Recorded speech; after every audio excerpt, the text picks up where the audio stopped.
Soyez les bienvenus ce matin à l'église protestante baptiste de Poitiers. Soyez les bienvenus sur notre chaîne YouTube.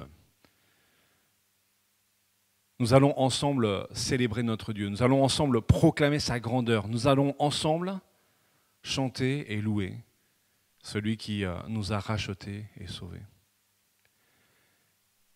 Et pour démarrer ce temps de célébration, nous voulons simplement nous incliner devant sa face.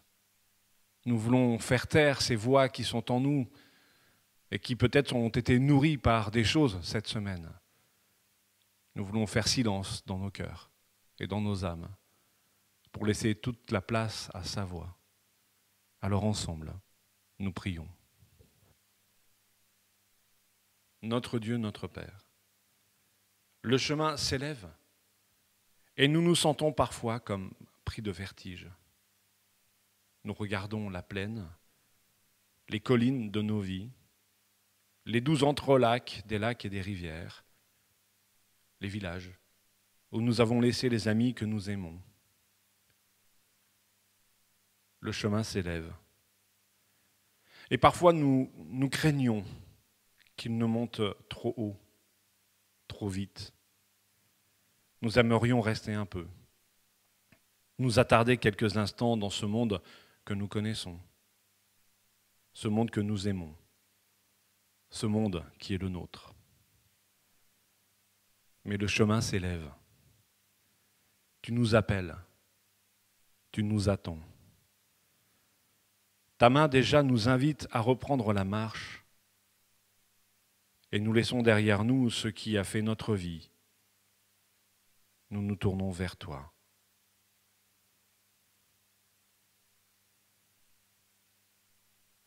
Et tu remplis notre regard de l'indicible beauté du monde où tu nous attends. Et le chemin s'élève encore. Et nous nous y engageons confiants, sûrs de tes grâces et de tes bénédictions, assurés de tes promesses et de ton action. Et ce matin, nous voulons simplement te dire merci. Merci pour la vie que tu mets en nous. Merci pour la vie que tu places en nous. Merci pour ton esprit qui nous guide et nous fait croître.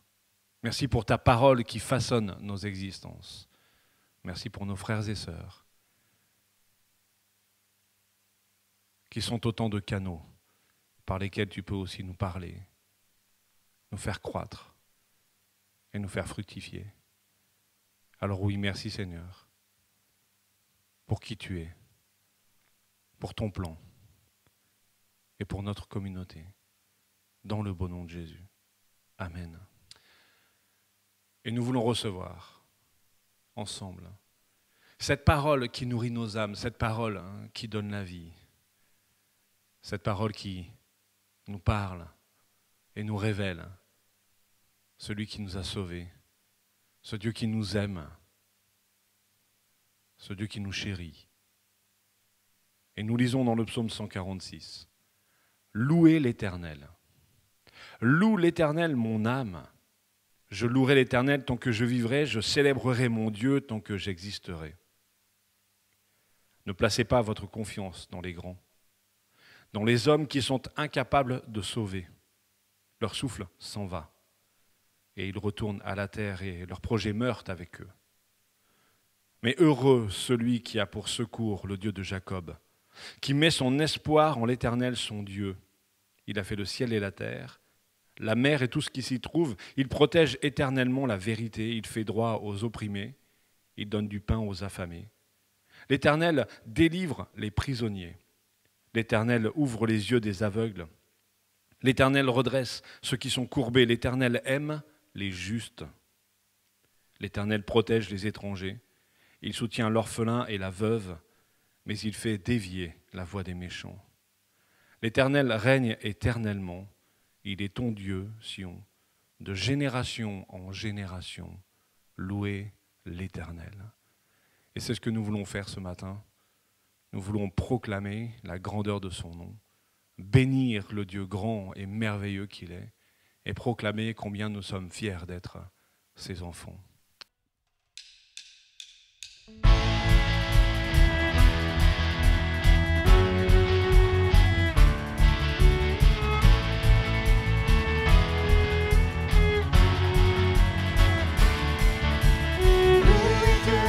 Sa grandeur, louez son amour, louez dans son sanctuaire, louez pour toujours, célébrez sa présence, étendue dans nos cœurs, dansez dans sa puissance, et lancez vos clameurs, car du lever du soleil dans les bontés du Seigneur, ne sont pas épuisées, elles se renouvellent chaque matin. Les bontés du Seigneur n'ont pas de fin. Louez Dieu dans son saint lieu, louez dans les cieux, louez sa fidélité. Sa bienveillance et sa magnificence, entrez dans ses paris avec reconnaissance, car du lever du soleil jusqu'à son coucher, dans les bontés du Seigneur ne sont pas épuisées, elles se renouvellent.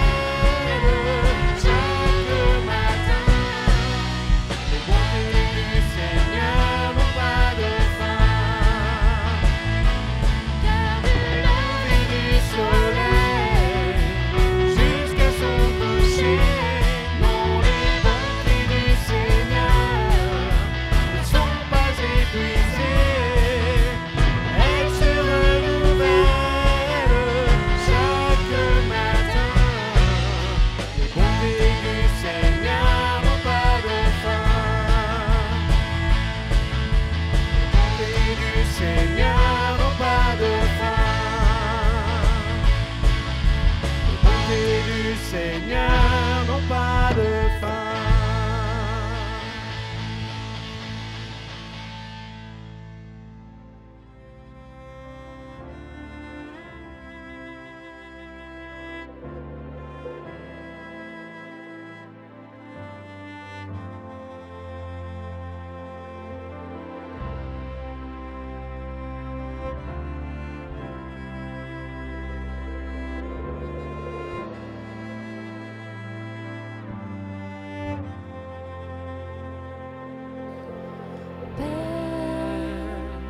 Je n'ai qu'un désir, être près de toi et sentir tes bras.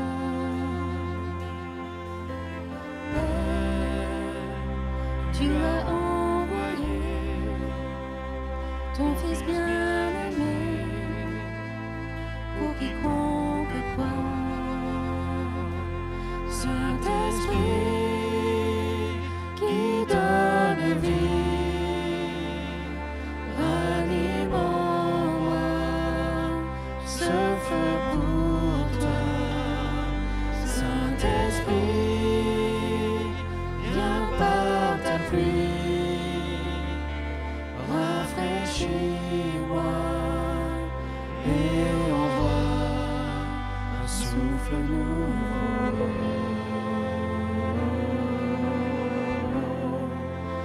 Souffle nouveau,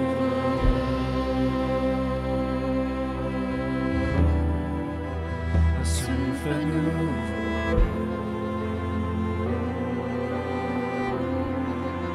un souffle nouveau.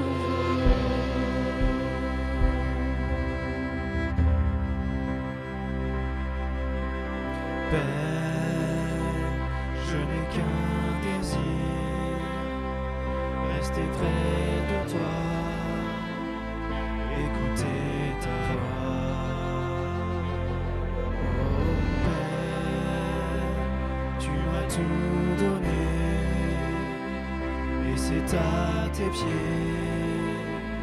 que je veux rester. Saint-Esprit qui donne vie, anime en moi ce feu pour toi. Saint-Esprit, viens par ta pluie, rafraîchis-moi et envoie un souffle nouveau.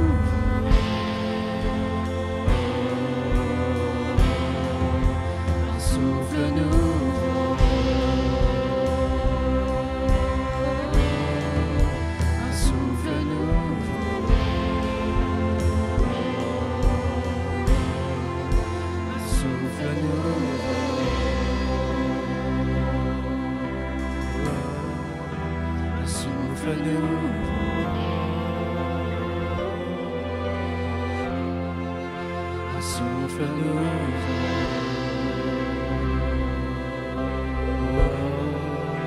un souffle nouveau.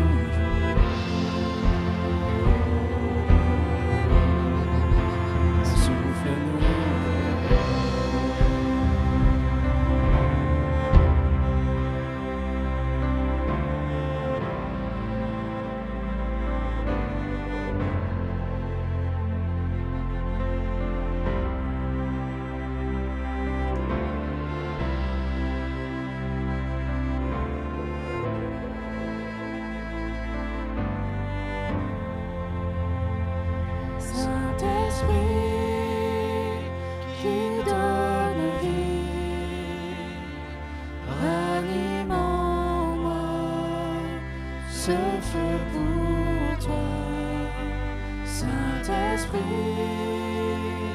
viens par ta pluie, rafraîchis-moi et envoie un souffle nouveau.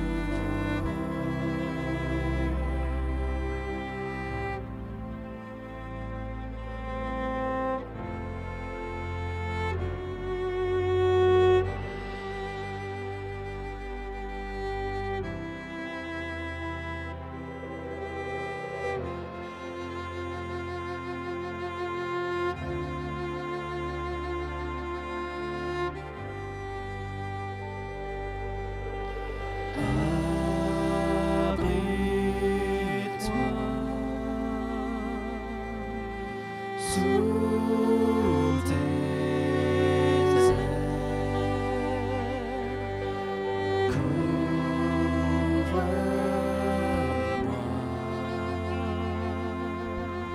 par ta main puissante, même si les océans se déchaînent, je les traverserai avec toi. Père, tu domines les tempêtes, je suis tranquille car tu es là.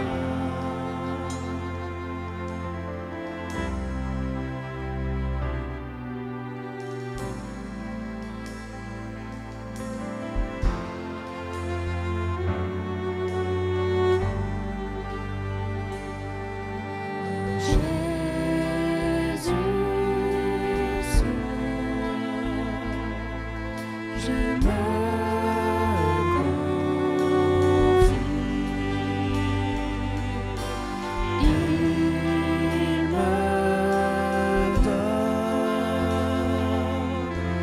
force, calme et puissance, même si les océans se déchaînent, je les traverserai avec toi.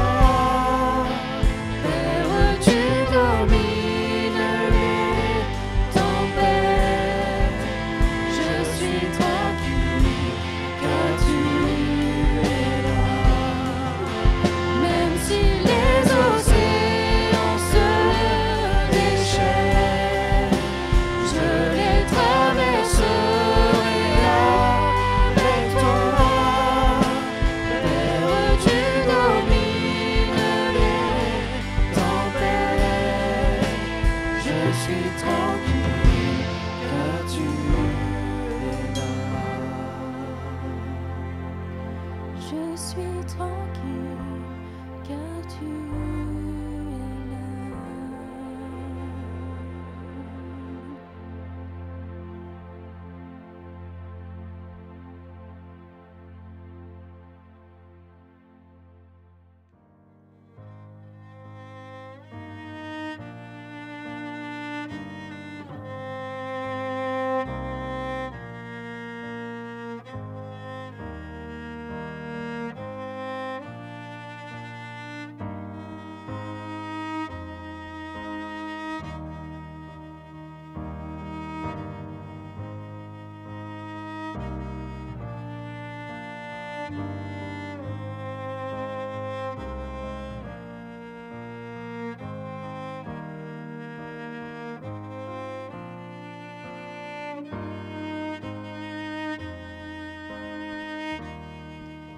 En Jésus seul est mon espoir, lui ma lumière, ma force, mon chant, pierre angulaire, solide rempart, même quand l'orage devient violent. Oh quel amour, oh quel pas, les luttes cessent, la paix se lève, mon réconfort, mon plus grand bien, dans l'amour du Christ Dieu me tient. En Jésus seul, Dieu s'est fait chair, dans un enfant, oh quel mystère, ce don d'amour, de sainteté, haï par ceux qu'il va sauver. Jusqu'à la croix, il s'est livré, sur lui la colère est tombée, tous mes péchés, il les a pris, par l'amour de Jésus, je vis. Là dans la tombe, il reposait, lumière vaincue par les ténèbres.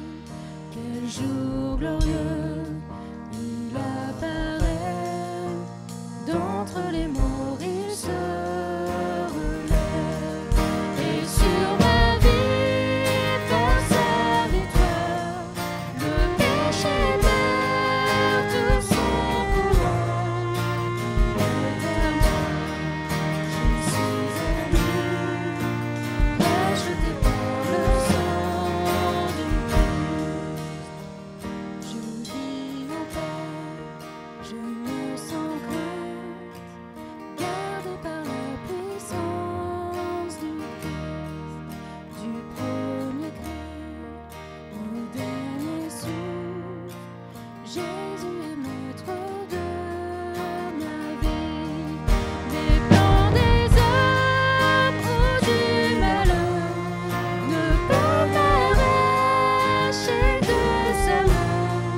Et qui revient, il me rappelle, par la force du Christ je tiendrai. Les plans des hommes ou du malheur ne peuvent m'arracher de sa main. Et qui revient, il me rappelle, par la force du Christ je tiendrai. Et qu'il revienne, on me rappelle, par la force du Christ je tiendrai. Amen. Et ce matin encore, nous voulons joindre le geste à la parole. Nous voulons associer des signes à ces mots que nous prononçons, afin que notre être tout entier soit impliqué dans cette louange à notre Dieu.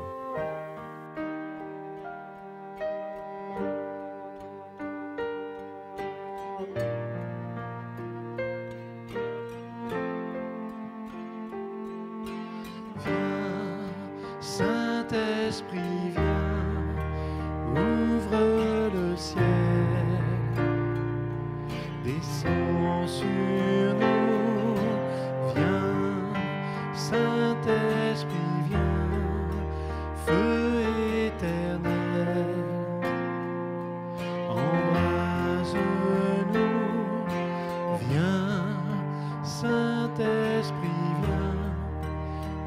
touche la terre.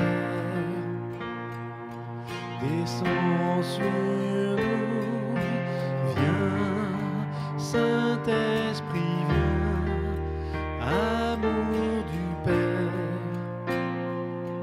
Envahis-nous, sois le feu qui me guérit, sois l'amour qui me bénit. Voici mon cœur,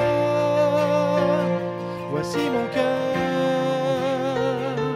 Viens déverser ta tendresse au milieu de mes faiblesses. Je n'ai plus peur, je n'ai plus peur.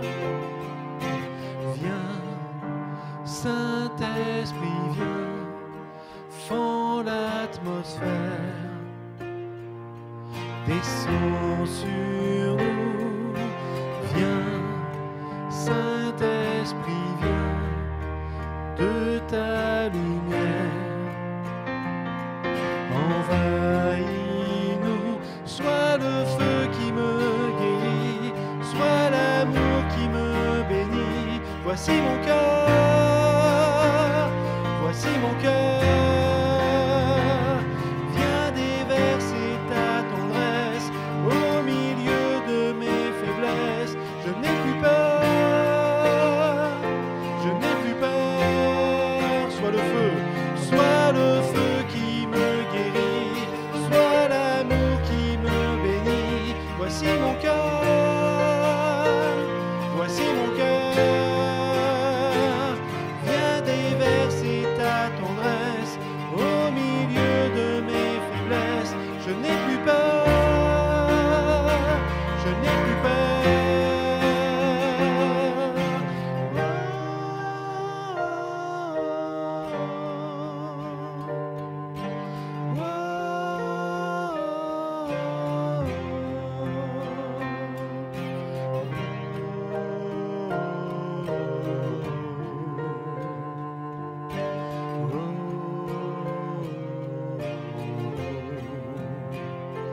une pluie de guérison pour notre génération. Voici nos cœurs, voici nos cœurs, dans l'onction de ton esprit, dans l'amour qui m'envahit. Je n'ai plus peur, je n'ai plus peur. Une pluie de guérison pour notre génération. Voici nos cœurs, voici nos cœurs, dans l'onction de ton esprit, dans l'amour qui m'envahit. Je n'ai plus peur, je n'ai plus peur.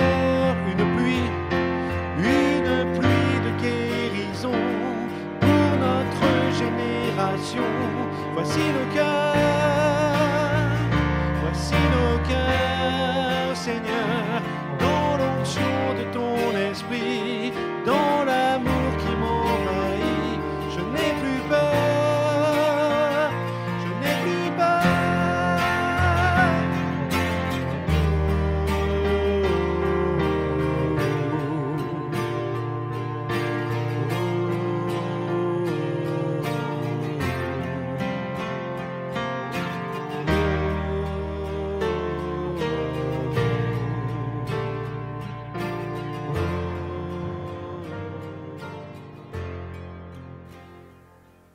Et ce matin, c'est Jean-Pierre qui va nous conduire dans un temps de réflexion, de méditation.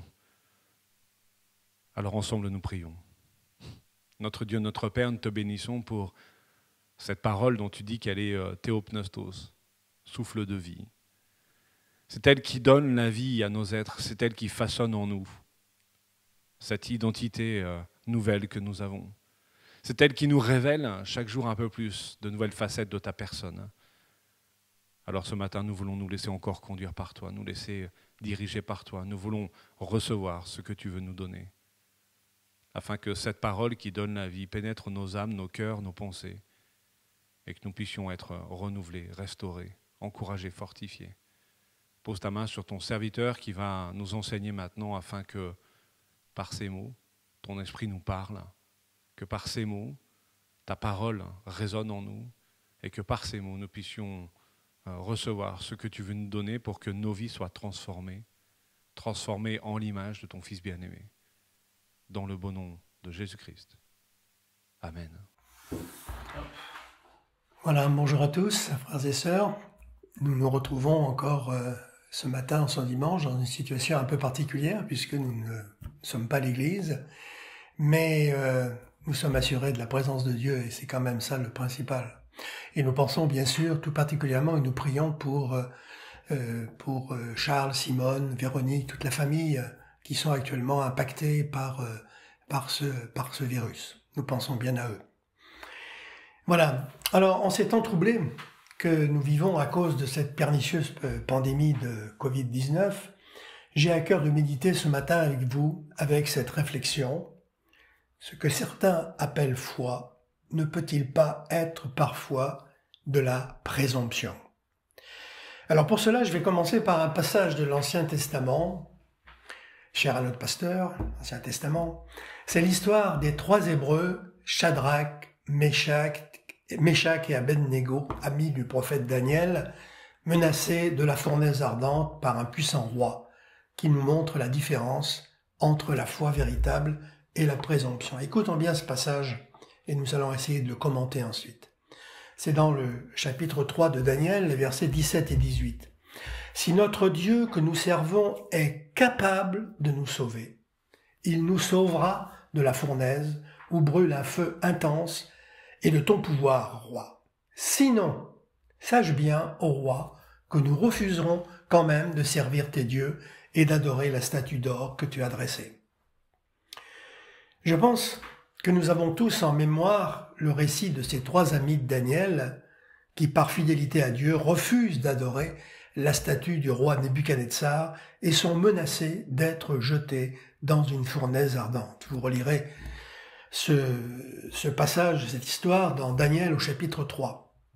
Ils vont montrer une foi extraordinaire, ce qui leur vaudra d'ailleurs d'être cités à l'ordre du mérite de la foi dans l'impressionnante galerie des héros de la foi que l'on trouve dans le chapitre 11 de l'Épître aux Hébreux.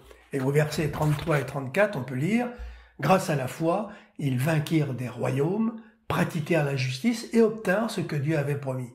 Ils fermèrent la gueule des lions, éteignirent des feux violents et échappèrent à la mort par l'épée. » Dans ce passage, on ne parle pas de ces 3 amis, mais quand on dit éteignir des feux violents, c'est bien sûr à cela qu'il fait que celui qui a écrit la lettre aux Hébreux fait référence. Leur refus de compromis avec le paganisme avait leur vie pour enjeu. Pourtant, ils refusent de discuter de la question avec le roi. Mais ils expriment 3 affirmations qui constituent, pour moi, les éléments indispensables de la foi véritable. Premier point, la possibilité. Dieu que nous servons est capable de nous délivrer. Amen. Dieu a le pouvoir de délivrer. Il est le Tout-Puissant. Et il est bon de le rappeler encore ce matin. Deuxièmement, la certitude. Il nous sauvera de la fournaise. De quelle manière? Quand? Peu importe. Dieu seul le sait. Mais il le fera. Troisièmement, l'équilibre. Et ça, c'est le point le plus important. Ils disent « sinon ». S'il ne nous délivre pas de la manière que nous attendons, si même nous devons perdre la vie, nous resterons fidèles. Sinon. Ce 3e point fait toute la différence entre la foi et la présomption. Sinon admet une possibilité cachée à notre intelligence limitée. Vous savez, certains prêchent une foi prétendument conquérante selon laquelle tout doit s'accomplir quand et comment nous le désirons nous-mêmes. Et si le but n'est pas atteint, c'est qu'on n'a pas eu assez de foi. Combien d'âmes sincères n'ont-elles pas été blessées par ce faux enseignement? La vraie foi s'accompagne toujours de l'humilité qui laisse la souveraineté à Dieu. N'ayons pas peur de dire parfois, et même souvent, sinon. Et en ce jour frères et sœurs, c'est vrai, le monde entier est en train de traverser une crise sanitaire sans précédent. Les médias, inlassablement, évoquent des événements provoqués par cette pandémie et tentent d'en expliquer les causes pour les mettre à la portée de tous, mais au lieu de nous apaiser, c'est l'inquiétude, l'angoisse et la peur qui prennent le dessus. C'est un fait, les églises évangéliques ont constitué un foyer de diffusion majeur du Covid-19 en France. L'église, la porte ouverte chrétienne de Mulhouse, a été un vecteur important de la propagation du virus par les multiples réseaux de relations des chrétiens contaminés à leur insu. Il faut sans cesse le rappeler. Nos frères et sœurs de la porte ouverte sont d'abord victimes de ce virus. N'oublions pas qu'il y a eu dans cette église plus de 50 morts. Imaginez. Reprocher à la porte ouverte après l'événement une imprudence ou une irresponsabilité est un procès injuste et inacceptable. Et je vous invite à réécouter ce que dit le pasteur de cette église, après parce qu'il lui-même a été affecté, et il est tout à fait différent, il a complètement changé. Et justement, peut-être vivait-il aussi d'une manière où sa foi était teintée quelquefois de présomption, et il le dit très bien dans ce qu'il partage en ce moment. Alors il n'empêche, des chrétiens rassemblés pour rendre un culte et qui prient ensemble pour être un moyen de bénédiction ont été infectés par le virus et porteurs de la maladie. Le fait est là, massif et blessant, et il nous faut l'affronter humainement, spirituellement, mais aussi théologiquement. Nous voilà donc vaccinés d'un coup et sans appel contre l'insoutenable légèreté qu'il y aurait à prétendre qu'en tant que chrétiens, nous serions immunisés contre toute maladie et que, appelés à bénir, nous ne pourrions jamais transmettre autre chose que la bénédiction. J'ai, comme vous sans doute, vu et entendu sur les réseaux sociaux des déclarations de chrétiens inconscients qui ont dit des choses absolument incroyables aux États-Unis, au Brésil ou ailleurs, et c'est inacceptable. Donc nous voilà repris si nous pensions que nous sommes protégés de tout mal, de tout malheur, de toute contagion, simplement parce que nous nous rassemblons au nom de Jésus. L'honnêteté devant la réalité nous impose des prudences. Et c'est ce que le CNEF, nous appartenons au CNEF, le CNEF a rappelé pour cela, pour toutes les églises, et beaucoup d'églises ont été au bénéfice de ce que le CNEF a fait. Des prédicateurs irresponsables pourront toujours proclamer ici et ailleurs, en live ou sur les réseaux sociaux, qu'un rassemblement chrétien où l'on s'embrasse en temps d'épidémie est le lieu le plus sûr du monde. J'ai entendu ça. Grâce à la protection surnaturelle de Dieu par la vertu d'une foi qui possède l'immunité parce qu'elle le déclare. Nous ne pouvons pas, nous ne pouvons plus, et nous n'aurions jamais dû l'envisager si quelquefois nous l'avions fait. Alors, comment bien penser cela bibliquement et théologiquement? La Bible ne nous invite-t-elle pas à avoir confiance en la protection de Dieu qui nous garde? Ne sommes-nous pas encouragés à mettre en œuvre une foi ferme et vivante? Bien sûr. Alors, quelques points pour aller plus loin, pour nous éclairer peut-être. D'abord, l'existence chrétienne dans le monde. L'existence chrétienne qui nous fait déjà goûter les bienfaits du salut dont nous attendons encore la pleine réalisation, s'inscrit dans la réalité du monde créé par Dieu et blessé par la chute. Notre existence reste marquée par la fragilité, la vulnérabilité et la mort, frères et sœurs. Ne l'oublions jamais. Tout cela ne sera restauré que lorsque le Seigneur Jésus fera toutes choses nouvelles. Et nous espérons que ce sera le plus tôt possible. Ne pas respecter ces temps et ces étapes du dessein de Dieu, agir comme si nous possédions déjà des corps glorifiés, ne relève pas de la foi, mais d'une impatience qui ne se soumet pas au temps et au moment de Dieu. La Bible nous invite à attendre avec patience ce que nous espérons. C'est ce que dit l'apôtre Jacques au chapitre 5, les versets 7 et 8. « Prenez donc patience, frères et sœurs, jusqu'à ce que le Seigneur vienne. Voyez comment le cultivateur prend patience, attendant les précieux fruits de la terre, jusqu'à ce qu'il reçoive les premiers, puis ceux de l'arrière-saison. Prenez patience, vous aussi. Soyez pleins de courage, car la venue du Seigneur est proche.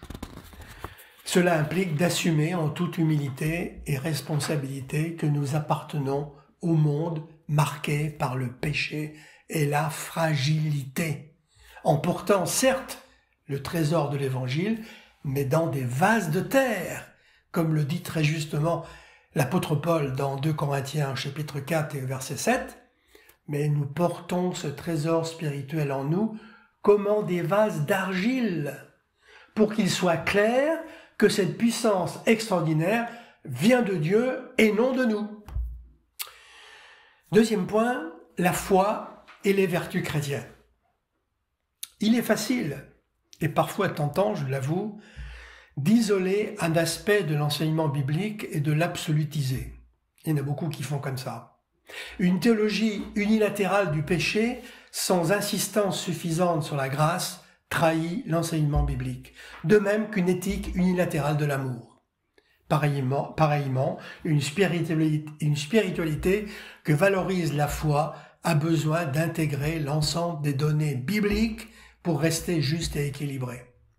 Tout en s'engageant, la foi doit respecter la souveraineté de Dieu et son droit à ne pas agir comme nous l'attendrions. Relisons encore ce texte que je vous ai partagé tout à l'heure au début de mon message dans Daniel 3. « Si notre Dieu que nous servons est capable de nous sauver, il nous sauvera de la fournaise où brûle un feu intense et de ton pouvoir, roi. Sinon, sache bien, ô roi, que nous refuserons quand même de servir tes dieux et d'adorer la statue d'or que tu as dressée. » Elle doit rester foi en Dieu et attendre de Dieu et non tentative d'obtenir ce que nous aurions décidé nous-mêmes. Dans Jésus lui-même, dans l'évangile de Jean, chapitre 14, nous dit « Ne soyez pas troublés », leur dit Jésus, « Vous avez confiance en Dieu, ayez aussi confiance en moi. » Et puis bien sûr, nous connaissons par cœur le verset 1er du chapitre 11 de l'Épître aux Hébreux, cette définition magnifique de la foi. Mettre sa foi en Dieu, c'est être sûr de ce que l'on espère, c'est être convaincu de la réalité de ce que l'on ne voit pas. Si la foi est l'assurance des choses que l'on espère, ce qu'on espère doit venir de la parole et des promesses de Dieu. Face à une vision de la foi qui serait tentée de ne respecter aucune contrainte, la prudence et la sagesse font partie des valeurs qui caractérisent la crainte de l'Éternel. Tout un pan de l'enseignement biblique nous est donné pour nous apprendre à vivre dans le monde d'une manière sage, en toute intelligence et responsabilité, en respectant la loi de Dieu et en tenant compte de la réalité.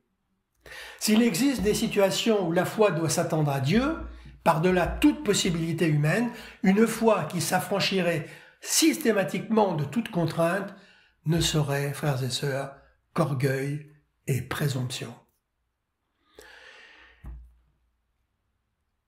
Troisième point, bien sûr, nous sommes gardés et protégés. Amen. Fort heureusement, bien des textes précieux pour notre foi nous assurent que nous sommes gardés et protégés par Dieu, notre refuge et notre forteresse. On pourrait en lire beaucoup, mais je vais en citer quelques-uns. Simplement au psaume 91, ce magnifique psaume que je vous invite à relire, les versets 11 et 12. « Car le Seigneur donnera l'ordre à ses anges de te garder où que tu ailles. Ils te porteront sur leurs mains pour que ton pied ne heurte pas de pierre. Tu marcheras sans risque sur le lion ou la vipère. Tu piétineras le fauve ou le serpent. » Quoi qu'il arrive, nous restons dans sa main, frères et sœurs. Comme le dit au psaume 31, verset 16, ce passage, « À tout moment, ma vie est entre tes mains. » Et puis, je ne résiste pas à vous relire ce passage que vous connaissez sans doute dans Romains, au chapitre 8, ce passage de l'apôtre Paul qui est peut-être une hymne ou un chant qu'il aurait composé et qui nous dit « Qui nous séparera de l'amour du Christ ?» Est-ce que ce sera la détresse ou bien l'angoisse ou encore la persécution, la faim, les privations, le danger, la mort, le coronavirus? Comme le déclare l'Écriture, à cause de toi, nous sommes exposés à la mort tout le long du jour. On nous traite comme des moutons qu'on mène à l'abattoir. Mais en tout cela, nous remportons la plus complète victoire par celui qui nous a aimés. Oui, j'ai la certitude que rien ne peut nous séparer de son amour.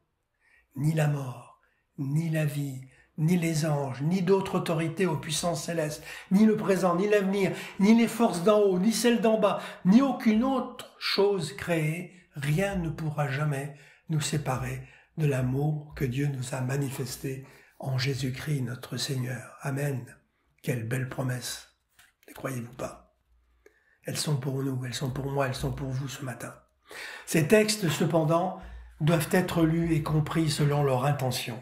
Isolés de leur contexte et de leur genre littéraire, ces paroles peuvent sembler légitimer une attitude où l'on proclame par la foi une totale invincibilité du croyant.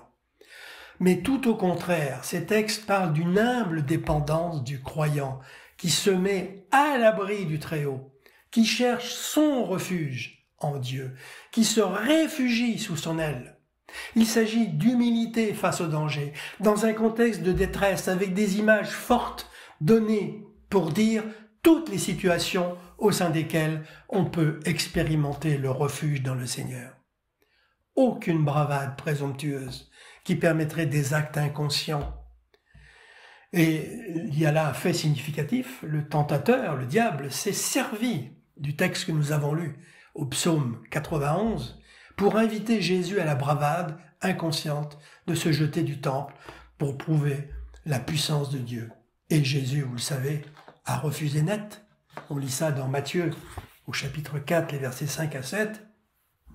Le diable l'emmena jusqu'à Jérusalem, la ville sainte, le plaça au sommet du temple et lui dit « Si tu es le Fils de Dieu, jette-toi en bas, car l'Écriture déclare « Dieu donnera pour toi des ordres à ses anges, et ils te porteront sur leurs mains pour que ton pied ne heurte pas de pierre. » Jésus lui dit « L'Écriture déclare aussi « Tu ne mettras pas à l'épreuve le Seigneur ton Dieu. » Si le diable sait utiliser la parole, Jésus lui aussi sait l'utiliser et lui a répondu par la parole.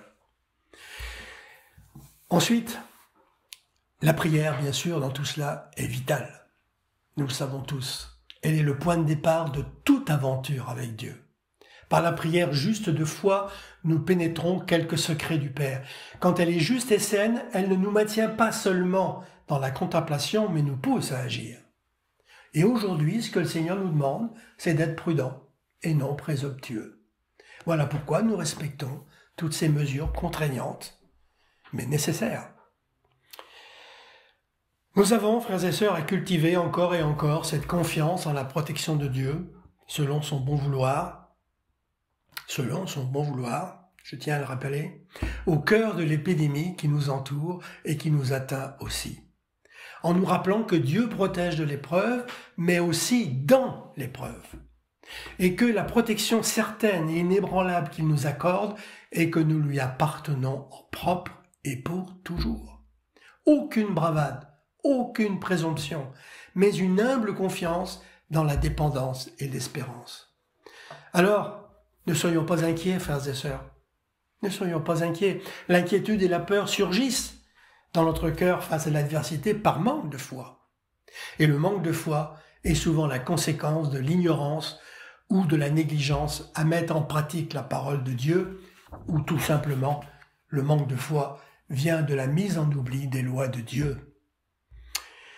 George Müller, un évangéliste chrétien, en Allemagne, je crois, fondateur d'orphelinats et d'écoles au XIXe siècle, a écrit cette phrase que j'aime beaucoup: « Le commencement de l'inquiétude est la fin de la foi, et le commencement de la vraie foi est la fin de l'inquiétude. »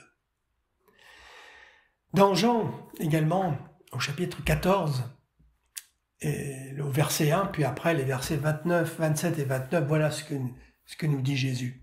« Ne soyez pas troublés, leur dit Jésus. Vous avez confiance en Dieu, ayez aussi confiance en moi.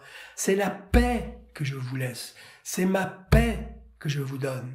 Je ne vous la donne pas à la manière du monde. Ne soyez pas troublés. Ne soyez pas effrayés. C'est Jésus qui parle.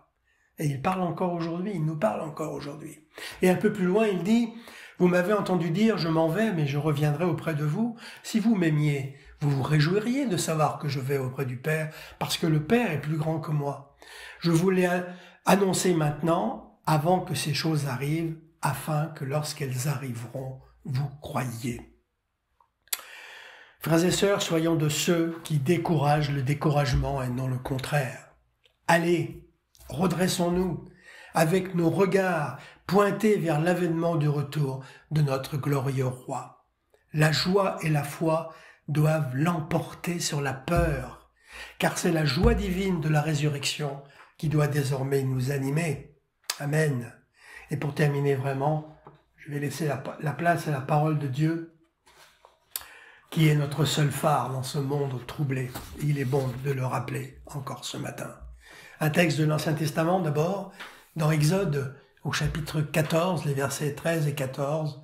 « N'ayez pas peur, répondit Moïse. Tenez bon, et vous verrez comment le Seigneur interviendra aujourd'hui pour vous sauver. En effet, ces Égyptiens que vous voyez aujourd'hui, vous ne les reverrez plus jamais. Le Seigneur combattra à votre place. Vous n'aurez pas à intervenir. » Amen. Et puis enfin, tout dernier passage dans Jean, chapitre 16, le verset 33. « Je vous ai dit tout cela pour qu'en restant unis à moi, vous ayez la paix. Dans le monde, vous avez à souffrir. » On peut même dire, vous aurez à souffrir. Mais prenez courage. J'ai vaincu le monde. Amen. Je vous laisse sur ces paroles. Que la paix du Seigneur soit avec vous et avec nous. Amen. Notre culte touche à sa fin. Encore une fois, je vous invite, si vous le désirez, à participer à la vie financière de notre communauté. Et pour ce faire, envoyez un mail à l'adresse qui s'affiche à l'écran. Cathy et Aline nous enverront le RIB, vous expliqueront comment pouvoir participer à la vie financière de notre communauté qui fonctionne et qui vit et qui fait face à ses charges et à ses besoins. Je voudrais aussi remercier l'intégralité des équipes qui, encore ce dimanche, ont travaillé pour pouvoir nous offrir ce temps de célébration, ce temps de culte dans un contexte particulier. Et puis la bonne nouvelle, bien, c'est que dimanche prochain, ce sera un culte en direct de notre communauté, en direct dans nos locaux. Nous avons dû fermer, et vous l'avez bien compris, pour des raisons sanitaires. Et nous allons réouvrir le 26 pour pouvoir vivre de nouveau ensemble ces temps de culte. Alors, je vous invite dès maintenant, quand Gabriel aura envoyé le lien, à vous inscrire pour participer à ce temps de culte. Et je voudrais vous remercier les uns et les autres pour votre soutien, pour vos encouragements, pour la façon dont chacun prend soin de l'autre. Et nous voulons terminer ce culte encore une fois en proclamant combien notre Dieu est grand, puissant. Nous voulons dire combien les bontés de l'Éternel ne sont pas épuisées. Parce que c'est une vérité.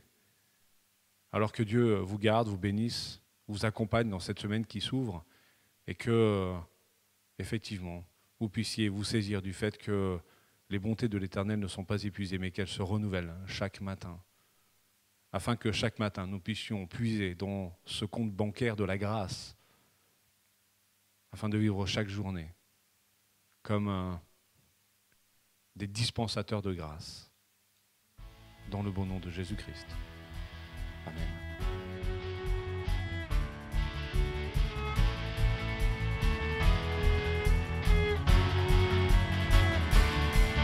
Louez Dieu pour sa